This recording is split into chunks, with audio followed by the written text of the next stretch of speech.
All right, welcome to another edition of Ranking the Albums. And today we are celebrating the man who just turned 74 years old the other day, Mr. Robert Plant, and his solo career. Um, to help me do this, we're bringing in none other than Mr. David Hens. Welcome, sir. Thanks for having me once again. Yeah, this one was a fun, interesting one. You know, it takes you back and lets you really delve into the catalog here to get a good listen to a lot of this stuff. What a catalog he has amassed, from the time he went solo from 1982 with Pictures at 11 all the way up until the most recent album was Carry Fire, which came out in 2017. So we're going to start taking everybody through the albums real quick here, and then we'll give them our rankings and we'll go from there. So starting things off was none other than Pictures at 11. That came out in June of 82, and features many, pretty much the only difference with the first album and his first three basically is the drummers. He kept Robbie Blunt on guitar, Jez Woodruff on keyboards, and Paul Martinez on bass. And these guys will play with him through the first three albums, through Shaken and Stirred. And the only difference was the drumming. Obviously, on this album, he had Phil Collins play a good amount of it, and then Mr. Cozy Powell played on a few tracks on this one as well. It helped get Robert get his feet wet, and he didn't tour on this album, but it did help set up for his next album, which was The Principle of Moments. What's your take on the first album the Pictures at 11? I like the first album a lot. It's, of the three remaining Zeppelin members, he has been the most active, but it also seems like as he's gotten older, he's become more inclined to kind of separate himself from the Zeppelin mystique and like that style of music. He just kind of wants to distance himself from that. But at least the early albums definitely have elements of the hard rock that he was known for, but then he kind of got away from it as he went along. But I would say for the first one, right out of the gate, Pictures at 11, I'll talk about it in a little while, but I have it pretty highly for me. Yeah, that one is definitely it was a good album for him at the right time, right out of the gate, and he was able to maintain a lot of his Zeppelin fans. Mm-hmm. And unfortunately, he wasn't able to tour on this album here, but he did on the next one, which I alluded to here. Principle of Moments came out the year later, 1983.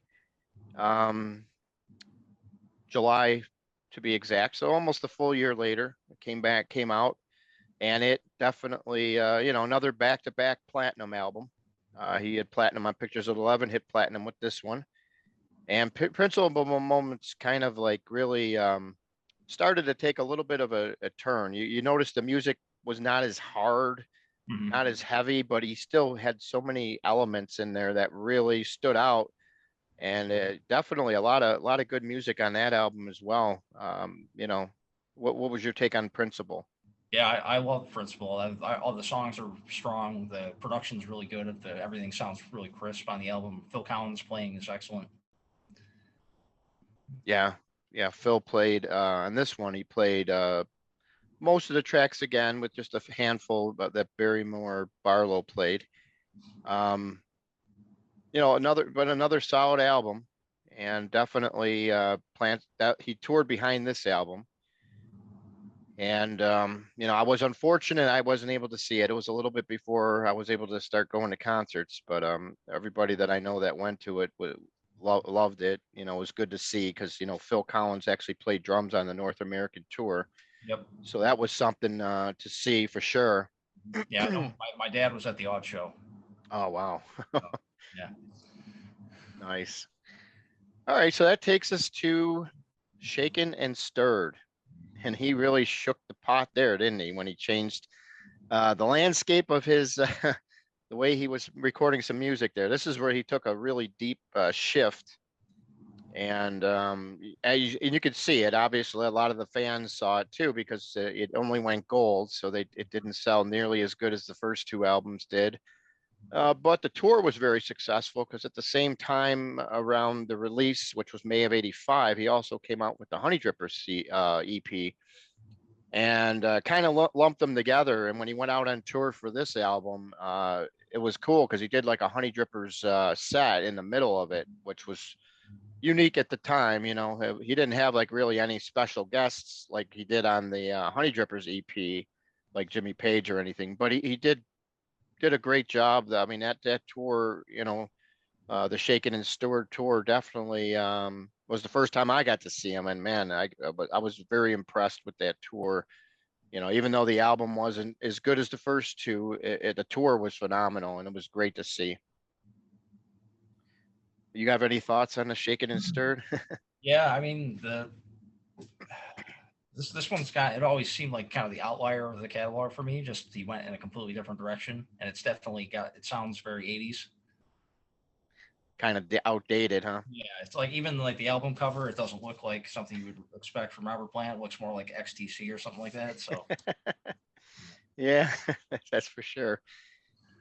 All right, so so he got that one out of his system, and it took him a couple years, but he ended up getting a whole new band here. And in 1988, Now and Zen appears, and this album was a return of Robert Plant, kind of back to the Plant that everybody wanted to see. It was during the Now and Zen tour that he finally started playing Led Zeppelin material in his concerts for the first time. You know, he played a lot of deep tracks. He didn't pick a lot of the common tracks, and he still kept it mostly solo, just sprinkling in a few Zeppelin songs. But Now and Zen, you know, phenomenal album. It still holds up great today if you listen to it. You know, obviously had some big songs on there that, you know, still get some radio airplay here and there. Uh, the band changed, like I had mentioned. You know, he's got Doug Boyle on guitars, Phil Johnstone on keyboards, and Chris Blackwell on drums. Phil Scragg actually played bass on the album, but he was replaced for the tour by Charlie Jones, who was related to Robert Plant there. So Charlie Jones joined and then pretty much stayed in with the band probably right through the end of the Dreamland tour. If he was with Robert, and he actually toured with the Plant Page too. So this album definitely picked things back up again, and as we stand right now, this is the biggest selling album in the Robert Plant solo catalog, going 3 times platinum. So it definitely agreed with the public. They love this album. What's your take on Now and Zen? yeah, it's definitely an improvement over Shaken's third side. He got back to more of that rocking sound that we come to expect, and it kind of set the table for a couple albums that were to come later. So Yeah, what'd you think of the change of the band? yeah, I think it's. I mean, he's always been kind of willing to take. He's not afraid to change it up from album to album. So he's. I mean, it would be being Robert Plant. I think it would be easy for him to like kind of form a super group, just because I think there would be a lot of people who would want to work with him. But he's always seemed to kind of just want to discover younger or lesser known musicians to bring in. So, but it seems to work out well for the most part. True. All right, so that brings us to 1990. He came out with Manic Nirvana, same lineup, except it looks like I said, except this time Charlie Jones actually plays on the album. Um, you know, did a good amount of business. Some reason it only went gold. I was kind of surprised by that, considering all the airplay that album received when it came out. I was kind of surprised it hadn't reached platinum. As a matter of fact, that Now and Zen is the last platinum album that Plant has been recognized for as far as the RIAA is concerned. So, but Manic Nirvana definitely does a little bit of exploring on it itself, but he does have a lot of songs on there that really fit the mold of what he was doing at the time. There's been a lot of stuff on that one. It definitely got some airplay, like I mentioned. Manic Nirvana, definitely one of the better Plant albums, I would say, out of the catalog. Uh, but for some reason, it just didn't do good as as he probably had hoped, because you know, even the tour skipped Buffalo. We ended up having to go to Rochester to see it, unfortunately. So, but that was another cool tour. Have you ever gotten to see Robert live as a in solo? Somebody I've never gotten to see. Okay. Yeah. So man, put it on your bucket list. Yeah. Mhm. You got to see him at least once in your lifetime if you Yeah. possibly can. Hmm. All right, so that brings us to 1993 when Fate of Nations was released. This album, a little bit different lineup. Some of the guys that played with him on the last two albums do a song or two on here. Phil Johnstone's a little bit, he plays on quite at least half the album. But the problem with Fate of Nations, this is kind of where Robert kind of started bringing in, like you said, some unknown guys and on a song here and there. There's like a long list of personnel on this one. And but the music is kind of cohesive. I mean, I don't know. I just don't find the album as strong as Manic Nirvana. But I liked the album. They had a few hits they were playing on the radio at the time. The tour made it to Shays. Um, like I said, it was a different lineup a little bit there. I believe I know that John Phil Johnstone was on the tour. Not sure on who else was there. I think obviously Charlie Jones was there, but I'm not sure. I think he had a different drummer. And but this is kind of where he started to drift off again and kind of change up because obviously after this album he really went different here as he went into his Dreamland, which came out in 2002. So he took a lot of time off there from his solo career, but that was because he was doing stuff with Page. They had the Plant Page Unleaded, and then that was like 95-ish, and in 98 they did the tour for the album that they released. Yeah. It's walking into Clarksdale. Yep. Yeah. So that was that took up a lot of that time in that frame, which that's why he hadn't done anything solo in a little while. And then once he got the urge to make another album, which was the Dreamland album, it was basically a covers album. He got a new band and called themselves Strange Sensation, and they were the ones that played back him on Dreamland as well as the next album after the Mighty Rearranger. What's your take on Dreamland after you listened to it for the first time?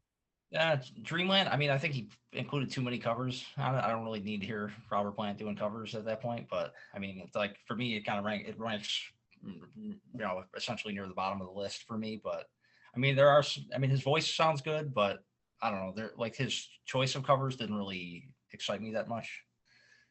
I mean, Yeah, I mean, yeah, I didn't need to hear him singing "Morning Dew" or anything like that. yeah, he was in that kind of mode there, I Yeah. guess. Didn't have a lot written at the time, so he ended up just doing a bunch of covers, like you said. There was a few songs that he had written here with the band. Um, but for the most part, like you said, they're pretty much covers. So that takes us to the next album, which finally saw the light of day, and that was Mighty Rearranger, which was 2005. So 3 years later, they come out with the new album. Uh, April of 2005. Strange Sensation once again backing him on this album. Um, I mean, there was a lot of high praise for this album, and justifiably so. I mean, there's a lot of good playing on here. It's just for me though, I'm kind of like this one of these people that really like catchy material, and unfortunately this one never really got any airplay. That was at that point in time, you figure, the radio really changed a lot too. And Robert wasn't out there trying to become the next flavor of the month either. Obviously he just wanted to do his own thing. And that's exactly what he did on this album. Yeah, I think "Shine It All Around" was probably the only song that got any airplay at all. I think you're right. But I mean, I went back and watched some clips on YouTube of shows that he played around that time with the band, and you could tell he was having a good time. The younger musicians kind of re-energized him a little bit. But and I think it was like probably the last album that he made that kind of brought a little of the Zeppelin flavor with more of a hard rocking sound. So it's kind of a middle of the pack album for me, but it's not bad. All right. So that one, 2005, and the next one didn't come out to 2010. And that was the Band of Joy, with the Band of Joy. Another album that featured, a few covers, where Plant didn't really write a lot of the material.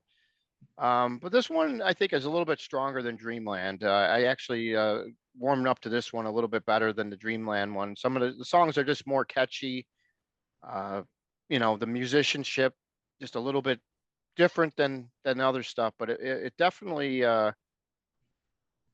was a better album for sure. One of his more recent albums for me, one of the better ones near the end of the last few that he ended up doing. Um, what's your take on this one? Yeah, it's okay. I mean, he again the Band of Joy was the band he was in before Led Zeppelin, so he kind of brought back that name when he made the album.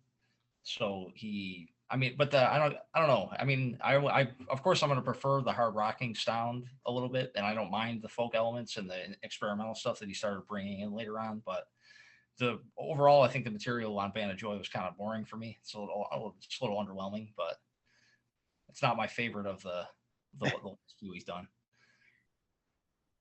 All right, so taking Band of Joy, another 4 years later, we get the next album, which is the Lullaby and the Ceaseless Roar. At this point, the band is called the Sensational Shapeshifters, so he changes bands again.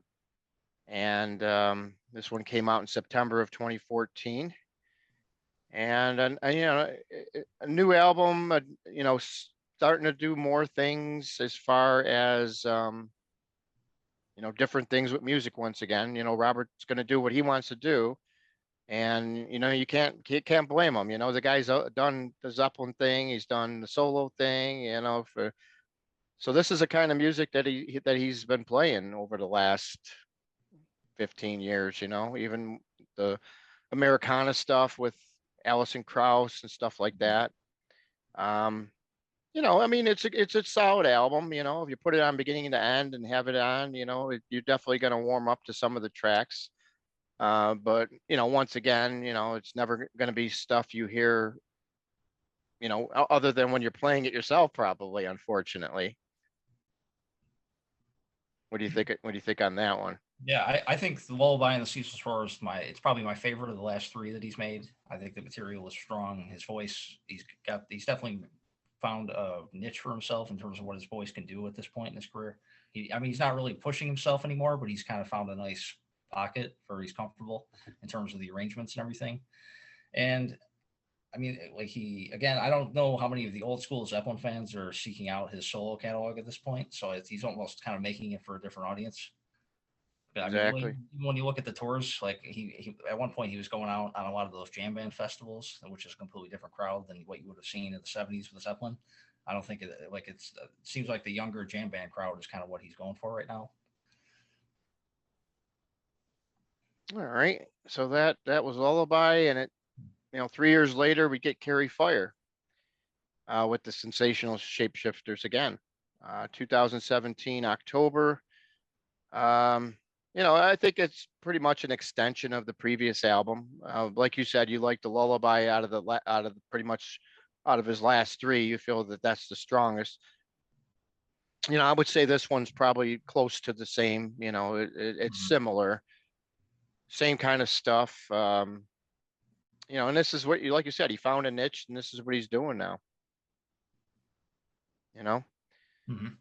So that's where we're at right now. The last album that we got from him was 2017 with Carry Fire. And so now we get to the envious task of going through our rankings here and letting you know how we did with these. So what do you got there's 11 you said? Yep. So we're going to start off with your number 11. Yeah, my number 11 is Dreamland. Okay. It's 20 years old this year, so I mean, Wow. yeah, I mean, I think my favorite of the covers on here would probably be "Hey Joe." I kind of like what he does with that. It's kind of he kind of puts his own spin on it. And I mean, the last time I saw her is good, but really, I mean, there's just not a lot of stuff very memorable on here. I mean, I pulled it out for the video today, but it's not one I really go and listen to quite often. But Okay. had I had a chance to see him around this time, I probably still would have gone because I'm just a big fan of him overall. But I don't think I would have wanted to hear any of that the covers performed live. Yeah, I mean, that's the thing going to see Robert nowadays. You know, it's like there's so many things he could play, Yeah. but he's going to always play whatever's the most recent album, and then he's going to throw in a couple covers. Hmm. And then if you're really good, he might throw in like Black Dog or Rock and Roll or something like Hmm. that. But it's like, he doesn't really touch the early solo stuff too much. Yeah. He's done In the Mood here and there. I think through with the two-step here and there. But as far as anything from the first half of his solo career, other than maybe Tall Cool One, he's really abandoned ship, basically, is what you can say. And Hmm. man, oh man, what can you do with a cool set list if you can make your own Robert Plant solo set list and make him play that live, man? It'd be so great. I could picture it right now. But yeah, so you got Dreamland at 11. For me, I've got Lullaby and the Ceaseless Roar. For some reason, this one for me, I like you said, I think the last four albums actually, or five for that matter, for me, they're all kind of in a cluster. Hmm. So Lullaby, at this point in time, just happens to be the one that happened to be the bottom one this time around. Next time it could be Dreamland or it could be Carry Fire. It's just that this is what it was at this particular moment in time. But they really were for me pretty much neck and neck. And as far as Lullaby and the Ceaseless Roar, if I had to go with a song, I think Rainbow obviously is one of the highlights for me on that one. But there's not really a lot that I really can mention about that one, unfortunately. So, all right, so that takes us to our number 10. Yeah. My number 10 is Shaken and Stirred. And honestly, I think if it wasn't for Little by Little, I wouldn't really be into this album that much at all. But I like Little by Little a lot. I think it's one of his strongest solo tracks from the whole catalog here. But I mean, it's just, I think when you listen to it now, it just feels very much like it's 1985 all over again. So, but again, I mean, he sings well on it, and I mean, I appreciate his taking chances, but I don't think when I want to listen to Robert Plant, I want to listen to the rocking Robert Plant. So Yeah, yeah, definitely. I mean, I'm a little bit different take on Shaken and Stirred, but that's pretty much the first tour I ever got to see him play, even though he didn't play a lot on that tour from that album, which yeah. would be another thing to tell you, hey, you didn't even play much off this actual album during Hmm. during the tour. So, uh, but I'll let you know where mine will lie there. But I can understand your point on that. It definitely does sound like, you put it on and it sounds like 80s right away, Yeah. Hmm. with the keyboards and the whole process. I mean, but it is what it is. But I can understand, where you got your ranking there on that one because you see that in a lot of reviews for that album. How it sounds so dated, uh, but it's not easy to date an album sometimes Hmm. either. So, all right, so that brings us to my number 10, and that one, this for today is Mighty Rearranger. I see a lot of good reviews on this album, and I'm not saying it's a bad album because I mean there are a few good tracks that I like on it myself. Another Tribe and All the King's Horses are the two for me that stand out. But as far as just comparing it to the rest of the catalog, I just don't see it. It just doesn't really match up to a lot of the catalog for me. It's a decent album. It's got a lot of you put this album on, like I had said, it you can definitely listen to it. It's not a bad album. It just isn't as good as what I feel what Robert can do and what we've seen him do on some of his better albums. So that's what I got for number 10 there, which Mighty Rearranger actually was only charted at number 22. That was one of his highest charters. You know, not as good as some of his other albums during the last couple, but it all depends on the way that they came out and the time of the year when it was released and stuff, and what else was going against it too. But it Hmm. only reached number 22, so I guess the public really didn't like it too much either. Yeah. I mean, I don't really think any radio stations locally here in Buffalo played it. I think No. most of the time, whenever I heard it, it was a station from Canada. So. Yeah, that makes sense. Mhm. All right, so we're going with our top 9. What do you got for number 9? Nine, I have Band of Joy. Okay. Again, I think it's for me, it's the weakest of the last few. I'm a House of Cards is a song I had singled out as one of my favorites on the album. But I mean, he's at this point where I don't think we're gonna get anything close to what we wanted from him at the bit, like at least for those first few solo records. So he's almost kind of like it's almost like Led Zeppelin was a thing that happened for him, and he's kind of over it. So he doesn't really need to feel the need to revisit it anymore. So, which is okay because I mean he's earned that status and that ability to do that. So, but again, I'm Band of Joy. While it probably satisfied him creatively at the time, it's not an album I'm going to go back and listen to that often. Yeah.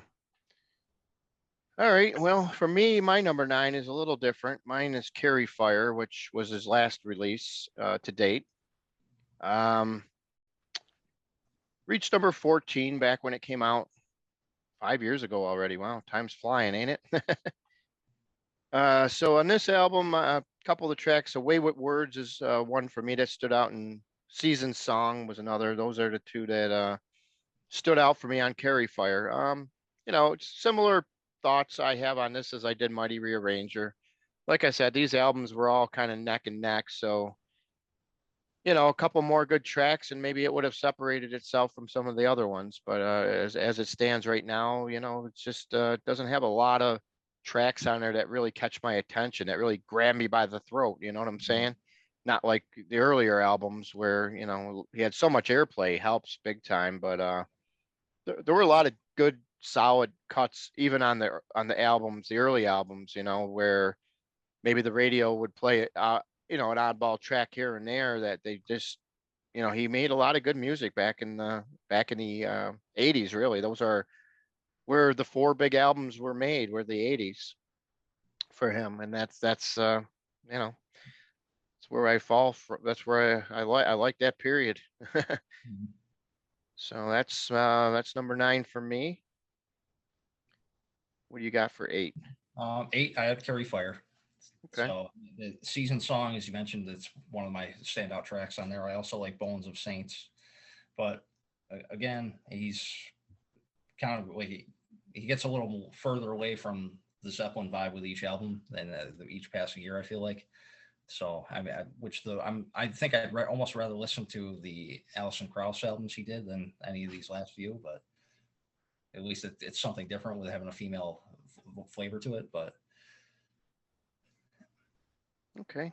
So that was number 8 for you. Mine was Band of Joy. So as you can see, our bottom 5 here are probably intertwining, through those numbers. So Band of Joy for me was number 8. Like you mentioned, House of Cards, that was definitely a good standout track. Falling in Love Again was good. I really like The Only Sound That Matters too. Those songs really, really grabbed my attention there. So the Band of Joy wasn't too bad. I mean, I think this one does separate itself from my bottom 3 a little bit more. I don't know. I don't know if it's because I saw the tour. I don't know, but I definitely enjoyed the album a little bit more than I did the previous 3 that we mentioned on my list here. But it still doesn't match anywhere near the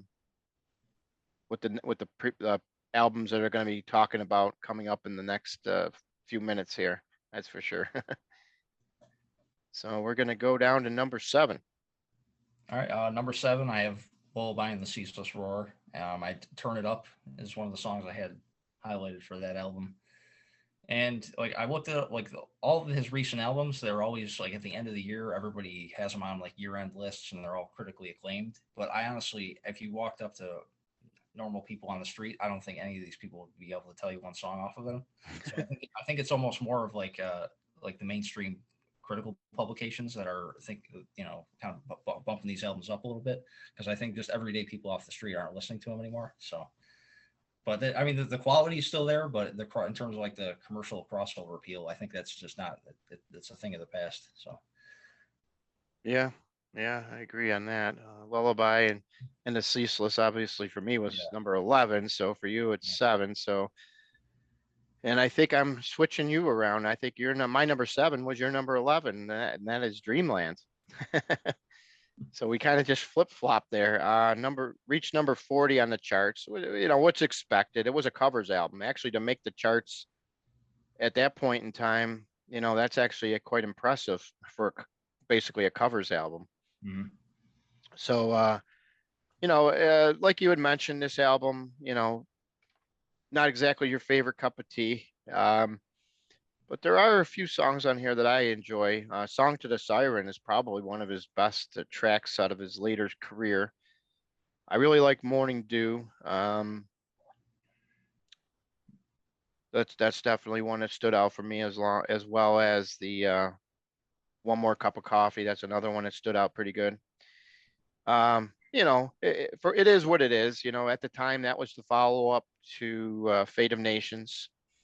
So you know, we kind of knew Robert was going to be. You know, that was after the whole thing he did with Page.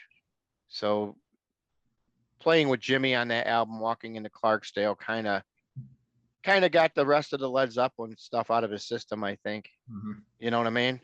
Yeah. Especially when they were doing live. Man, they played so much great stuff live during that show. Some rare tracks, and yeah, that was a killer show. I ended up seeing that one up in Cleveland. But Yeah, I you know, wish he had inspired Jimmy to come out and do a little more on his own, but yeah, I hear you. He's too busy always remastering the I know. catalog. I mean, I love I will we previously ranked the Zeppelin catalog, and I love all that stuff to death. But I mean, how many times can you remaster it? Exactly. Yeah, I don't know. I was hoping he would do some live stuff. You know, they got live recordings from a lot of the different eras of Zeppelin. I was hoping he would start trying to come up with a really good, you know, follow up like to How the West Was Won, come up with another complete show. Because I Yeah, mean, there's bootlegs out there that sound phenomenal. So you give him the page, yeah. and I can only imagine what he can do with them. You know, they would probably really sell well. I could tell you that much. Hmm. So that was your number 6, was it? Or did you not do 6 yet? I didn't do six yet. I'm on six now. Yeah. Okay. Yep. Yeah. All right. My six is Mighty Rearranger. All right. I remember when the album came out in '05, I was really into it. I bought it right away, and I probably listened to it quite a bit for like the first 2 or 3 years after I was. I mean, I got into Zeppelin was one of the first bands that I got into as a kid. So, and then when I discovered the Plant solo material after that, I started going through it album by album. And when he came out with that one, I was pretty into it, and I like Shine It All Around. We got quite a bit of radio play in like Southern Ontario, so I listened to all the Canadian stations. And they played it, and like Tin Pan Valley, I thought was good. Another Tribe was good, and I had that. I know that tour came to Toronto, but I wasn't driving yet, so I couldn't go to see that one. But had it come to Buffalo, I most definitely would have gone. Yeah, Robert hasn't played here since well, he came here with Page in '95 at the Odd, and that's the last time he's played here. Yeah, because the Shays show, I believe, was '93 or '94. So yeah, it's been a while since he's been here. Who knows if he'll ever come again? Mm-hmm. Yeah, I know he just played Canandaigua with Alison Krauss, but that was another show that I wish they should have just brought it to Darien Lake. But Yeah, I hear you. All right, so number 6 for you was that one, Mighty Rearranger. I'm going to go with Fate of Nations for my number 6. So Fate of Nations is, you know, so it's a good album. I mean, it's one of those albums where there was always a few tracks that I always loved. Obviously, I really, for a cover song, I really love If I Were a Carpenter. He did a great job on that song. mm-hmm. That's a standard highlight. 29 Palms is another phenomenal track off the album. Um, I'll give you one more. I'll say I Believe. A couple of these songs on this album I never really played a lot of before, and going back and listening to it when I had the chance to give it a good listen, I go, man, where was I during this stuff? Some of this stuff is really good, and these songs hide on the album. Mm-hmm. You know, I was just kind of surprised because, you know, I would usually the beginning of the albums and that's where a lot of the songs come from that we're getting the radio airplay, like Calling to You and stuff like that. So there was a lot of good songs on here that were hiding.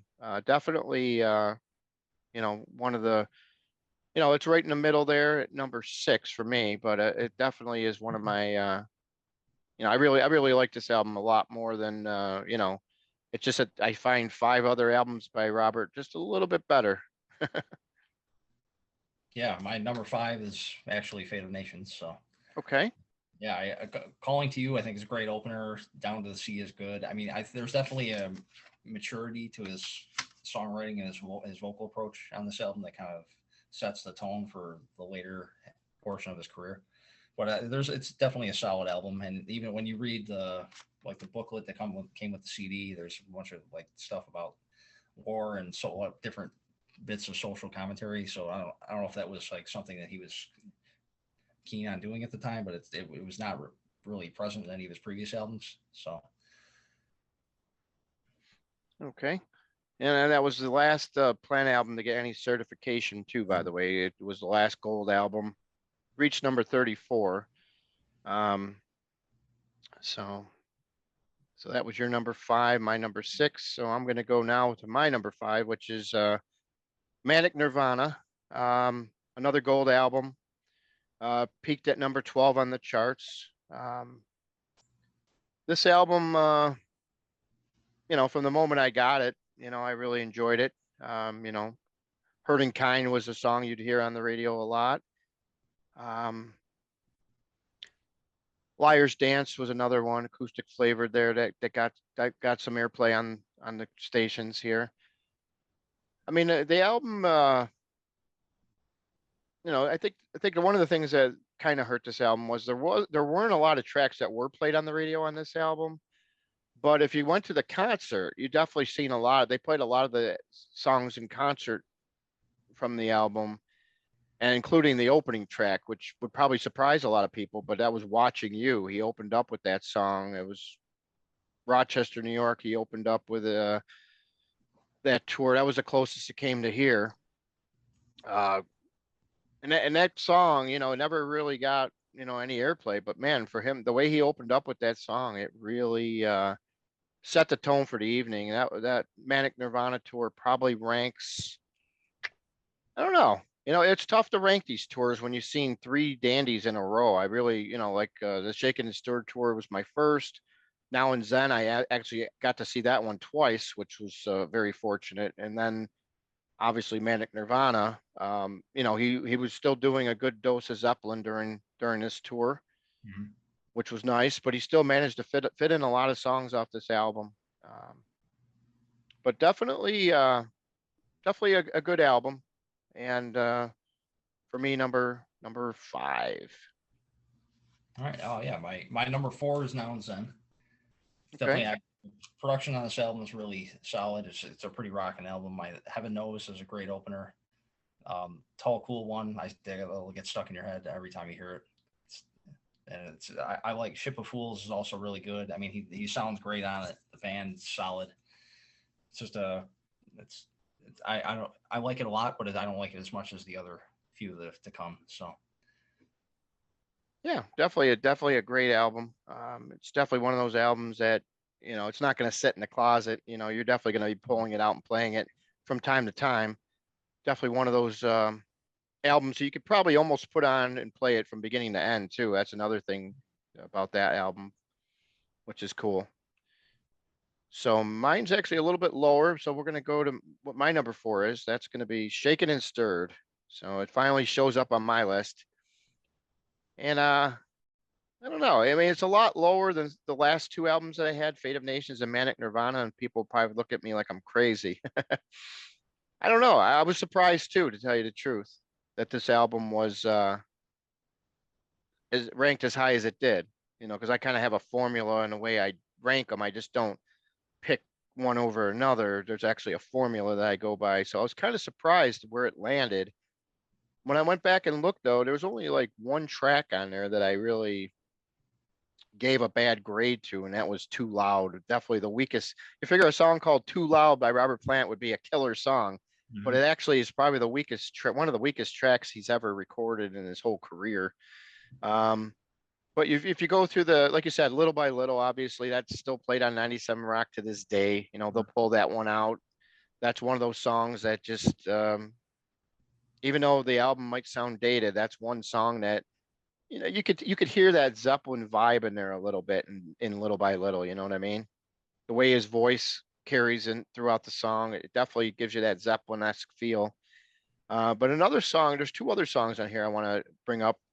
Pink and Black, which is a pretty fast-paced killer song. He actually opened with that one. I remember how I mentioned I seen him on the Now and Zen tour twice. It was kind of weird. He actually, for the Now and Zen tour, he actually pulled Pink and Black out of the blue and opened with it on the second leg of the tour, which is something out of the. Yeah, who would have thought you'd ever hear anything else off Shaken and Stirred other than Little by Little at that point? You know what I'm saying? Because of the, you know, it just didn't sell. But I'll tell you, Pink and Black was pretty cool. That was a cool live song, and I really enjoy even the studio version of that one.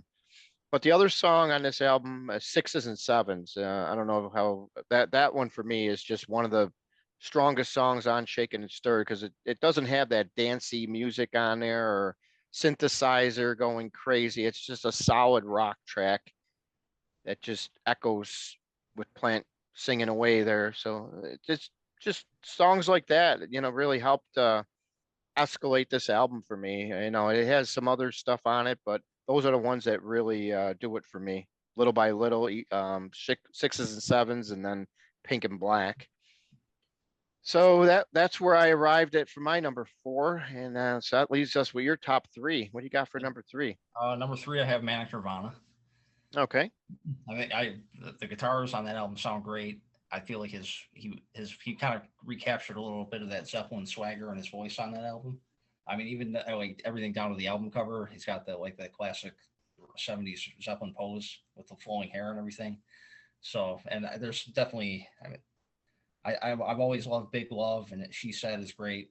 The Hurting Kind, as you mentioned before, it's just a fun album to listen to.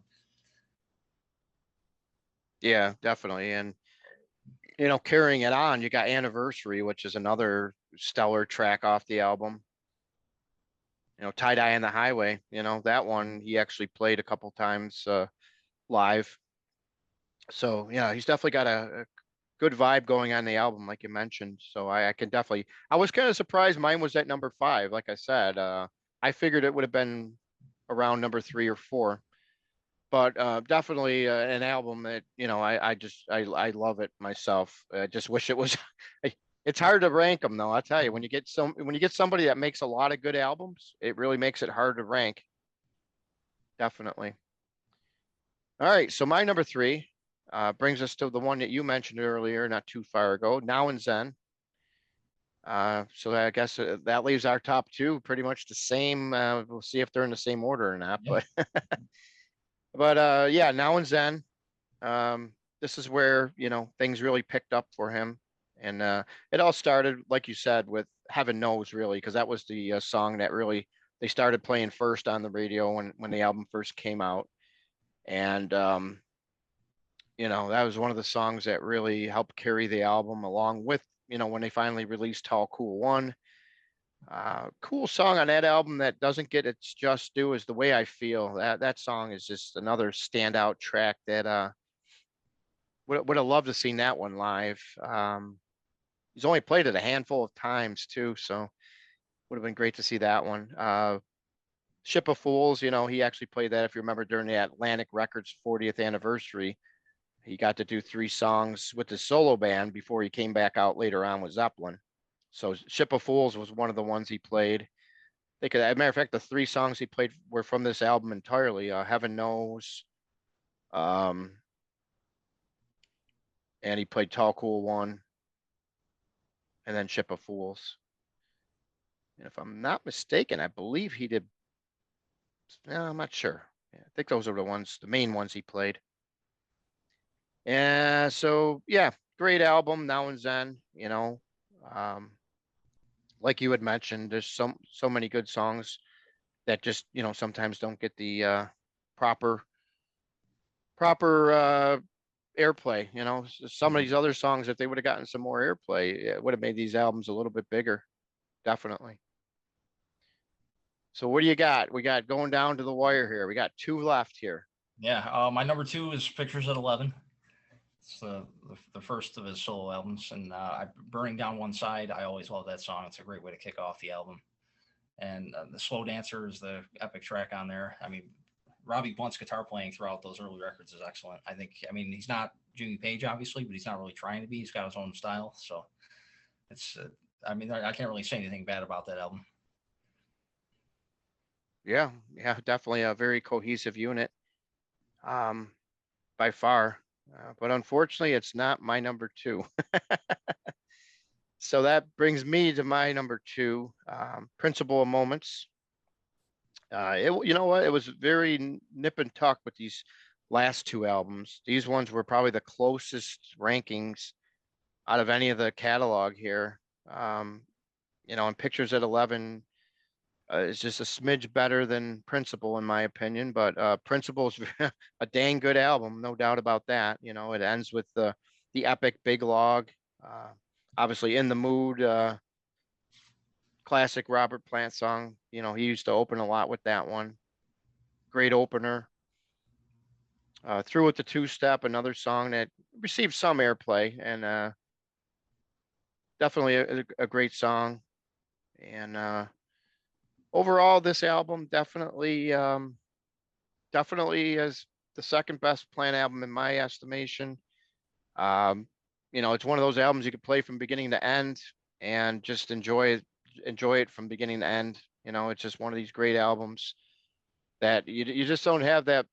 You don't see that as much these days. I think the CD age really killed a lot of albums because bands were always trying to cram in as much as they could to these newer albums because they had all the longer time to fill. And I'm seeing now more recently a lot of the legacy acts are starting to just put out 10 songs on an album, and that's the way that they should be doing it, because then you're not getting any filler, and it's the 10 best songs that you actually recorded. Who cares about value for the money? Let's make an album that's going to rock from beginning to end with no garbage on it. You know what I mean? That's what you could do with box sets and stuff like that, where you can put all the leftover tracks and bonus tracks and all that kind of stuff. In this day and age, I mean, if you really want to sell albums, you really want to put on the best possible songs on an album and go from there. What's your take on that? Yeah, I'm one of the people who still buys box sets. So I mean, I mean, a lot of people are anti like physical product today, but I'm still old school. I got tons of stuff. So like even if I have like 3 or 4 copies of an album already, if they release another one with new bonus stuff on it, I'd probably still buy it again. So call us crazy, right? All right, so that brings us down to your number 1. Yeah, my number 1 is Principal Moments. I listened to this album all the way through again yesterday. For me, there's not a wasted moment on it. In the Mood is just a majestic track. Especially if you listen to it like on a good set of speakers, it's got that just spread out vibe on it. The drum sound is great. Reckless Love is great. Through with the Two-Step, Big Log, as you mentioned. It's just I feel like he captured his best solo material on this album. I mean, it's not the heaviest album or the most rocking, but I think just from a songwriting perspective, it was my favorite collection that he's come up with. Yeah, and I think too, and this album in particular, because of the tracks that you mentioned, like In the Mood, like you said, and Through with the Two-Step and Big Log. If you ever got to see them live, those songs really, they really stand out live. And that's the true test of time. How your songs perform in a live setting. And obviously In the Mood, man. I remember he opened with that one on the Shakin' and Stirred tour. Man, oh man. I'll never forget it because, before the show started, everybody's doing a little tailgating and drinking some beers and stuff. And my one buddy went to the bathroom right before before the show started, and he's a big Plant fan. So as soon as Plant came out, he couldn't even wait till the song In the Mood ended. He had to run to the bathroom again. He was just just crazy stuff like that. unbelievable to see these songs in a live setting.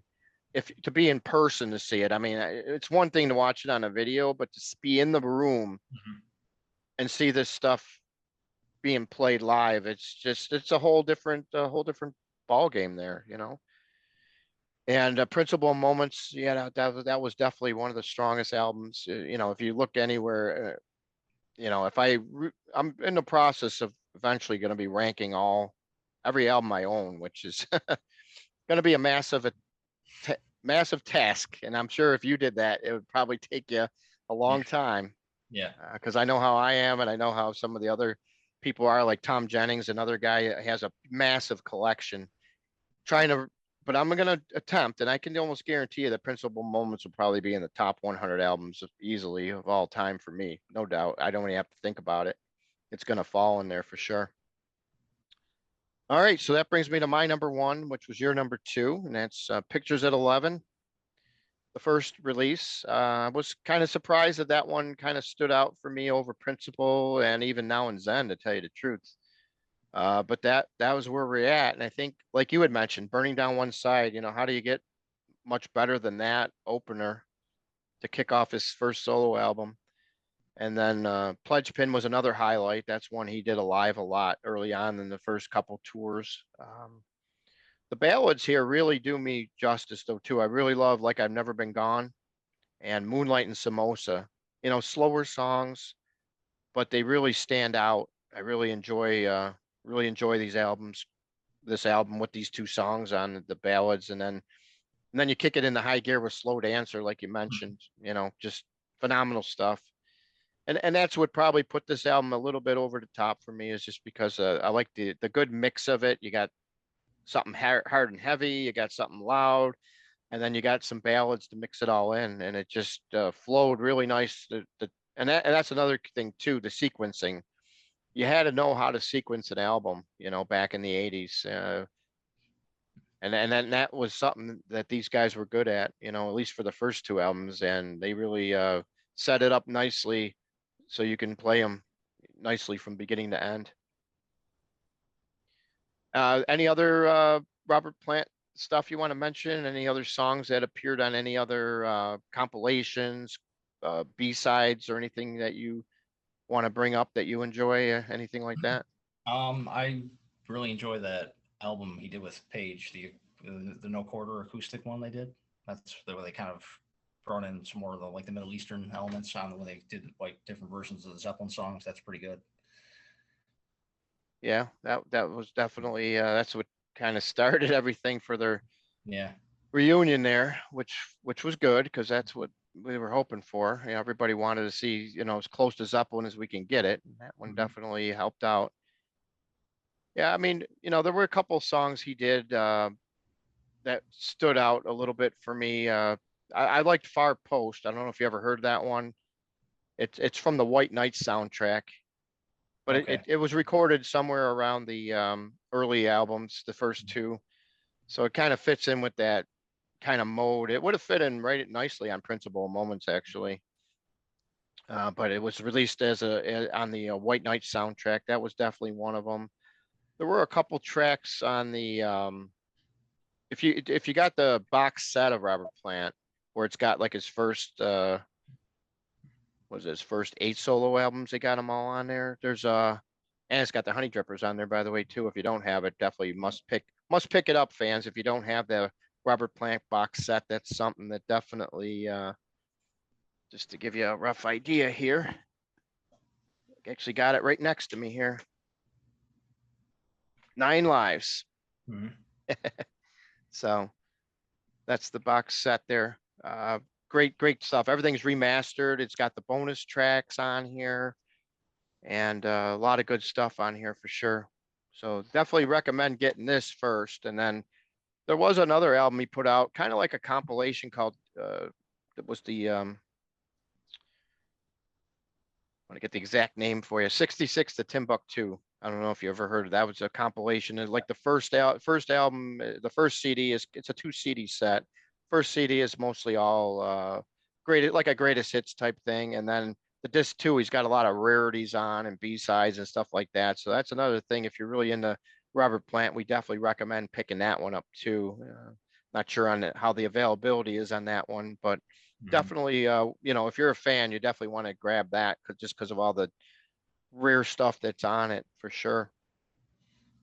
Yeah, I enjoy that Honey Drippers album a lot too. I got a vinyl copy of it around somewhere, but it's that I like it. It's not one I would naturally be drawn to, but every time I put it on, I get into it. So Yeah, I just wish that they would make the next volume. yeah, It's a shame it only had those small amount of songs on, but those songs definitely they did a great job on them. Would have been nice to see like a full length album though, or part yeah. 2 or 3 or whatever. Honey Drippers, get the next volume out there. All right. So anything else you need to want to add? Anything? No, I think I when like his he's been kind of like making a conscious effort to kind of separate himself from the whole Zeppelin vibe. Like just for he's moved on, but the fans still are kind of clinging to it. So like when they came out of their hiatus to do that one show in 2007 with Jason Bonham on the drums, I feel like that was a tremendous show. I loved it. I bought the DVD when it came out, but I feel like that was like his last kind of hurrah, I guess, if you will, because he came out to do it once and he proved that he could still do it, and then he just kind of like laid it to rest. But so if people haven't seen that one, I would recommend checking that out too. Definitely. All right. So obviously we can see you on your website there. You got your music and other drugs. Any new features or anything you want to allude people to here? Wednesday, I'll be talking to Pat Travers. He's got a show coming up at the stage in Williamsville, so I'm going to do an interview with him on Wednesday. So that'll be coming up before the end of the week. Okay. Sounds good. Can't wait to check that out. Yeah, Pat Travers. He doesn't come to town too often anymore, so that'd No, be yeah. a So good one to check out for sure. All right. Well, that concludes this episode for us, and we'll definitely have more down the road. Stay tuned.